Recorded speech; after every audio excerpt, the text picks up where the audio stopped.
Market में एक बहुत ही अच्छी खबर देखने को मिली है। किसके कारण? तो एफआईआई और डीआईआई के कारण।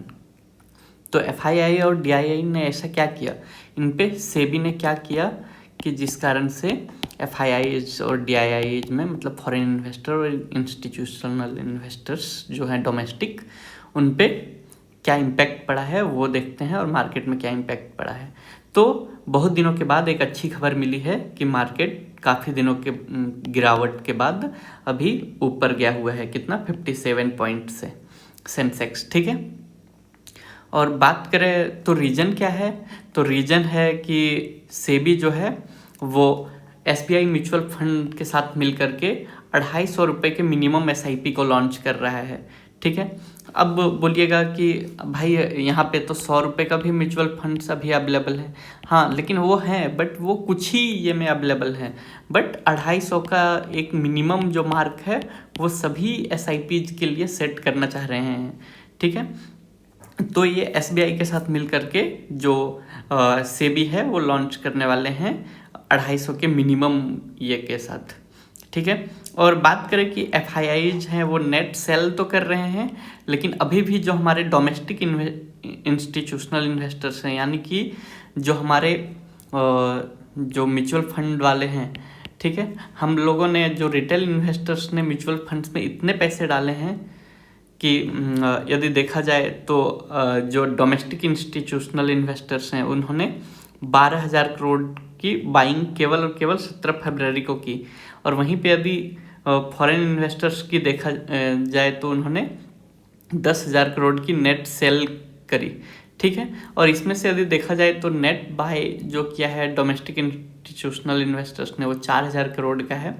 एंड यदि देखा जाए यहीं पे जो फॉरेन इन्वेस्टर्स हैं वो 3,000 करोड़ का लगभग 4,000 करोड़ के सेल किए हैं, जिस कारण से मार्केट में थोड़ी तेजी देखने को मिली है। ठीक है।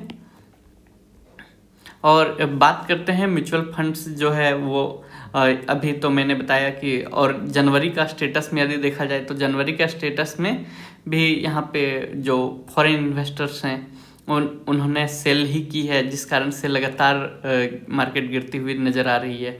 लेकिन फिर भी यदि बात करें तो जो फॉरेन इन्वेस्टर्स हैं, ठीक है, फॉरेन इन्वेस्टर्स हैं, उन्हें पहले के मुकाबले अभी ज़्यादा की सेल करनी पड़ रही है यदि 10% गिराना हो।